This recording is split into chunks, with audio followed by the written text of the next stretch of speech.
27 নম্বর হাদিস শরীফ, আহাব্বুল বিলাদি ইলাল্লাহি মাসাজিদুহা ওয়া আবগাদুল বিলাদি ইলাল্লাহি আসওয়াকুহা। আসসালামু আলাইকুম ওয়া রাহমাতুল্লাহ। সম্মানিত প্রিয় অভিভাবকবৃন্দু, আশা করি মহান রব্বুল আলামিনের অশেষ মেহেরবানি ও দয়ায় আপনারা সকলেই ভালো আছেন।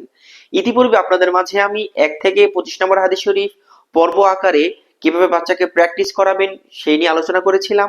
আজকের পর্বে আমরা 26 থেকে নিয়ে 30 নম্বর হাদিস শরীফ কিভাবে সুন্দর এবং শুদ্ধভাবে আপনার বাচ্চাকে প্র্যাকটিস করাবেন ইনশাআল্লাহ, এই নিয়ে আজকে আমাদের আলোচনা। প্রথমে আমরা 26 নম্বর হাদিস শরীফ এভাবে আলোচনা করতে পারি। 26 নম্বর হাদিস শরীফ, আল মুসলিমু আখুল মুসলিম। 26 নম্বর হাদিস শরীফের অর্থ, মুসলমান মুসলমানের ভাই। 27 নম্বর হাদিস শরীফ, আহাব্বুল বিলাদি ইলাল্লাহি মাসাজিদুহা ওয়া আবগাদুল বিলাদি ইলাল্লাহি আসওয়াকুহা। 27 নম্বর হাদিস শরীফের অর্থ, আল্লাহ তাআলার নিকট সবচেয়ে প্রিয় জায়গা মসজিদ এবং সবচেয়ে খারাপ জায়গা বাজার।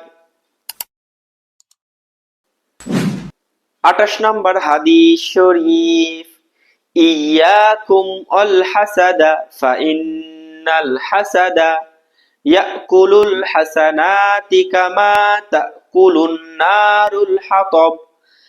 28 নম্বর হাদিস শরীফের অর্থ, হিংসা হইতে দূরে থাকো, কেননা হিংসা নেকিকে ধ্বংস করিয়া দেয়, যেমন আগুন শুকনা কাঠকে। 29 নম্বর হাদিস শরীফ, আকসিরু যিকর হাযিমিল লাযযাতিল মাউত। 29 নম্বর হাদিস শরীফের অর্থ, তোমরা অধিক পরিমাণে মৃত্যুকে স্মরণ করো, কেননা মৃত্যু দুনিয়ার স্বাদকে ধ্বংস করিয়া দেয়। 30 নম্বর হাদিস শরীফ, লা তাদখুলুল মালাইকাতু বাইতান ফীহি কালবু ওয়ালা তাসাওয়ির। 30 নম্বর হাদিস শরীফের অর্থ, ওই ঘরে রহমতের ফেরেশতা প্রবেশ করিবে না, যেই ঘরে কুকুর বা জীবজন্তুর ছবি থাকে। আলহামদুলিল্লাহ, আজকে আমরা 26 থেকে 30 নম্বর হাদিস শরীফ খুব সুন্দরভাবে শিখতে পারলাম। 31 থেকে 35 নম্বর হাদিস শরীফ শেখার জন্য অবশ্যই আমার চ্যানেলটি সাবস্ক্রাইব করে রাখবেন। সকলে ভালো থাকুন। আসসালামু আলাইকুম ওয়া রাহমাতুল্লাহি ওয়া বারাকাতুহু।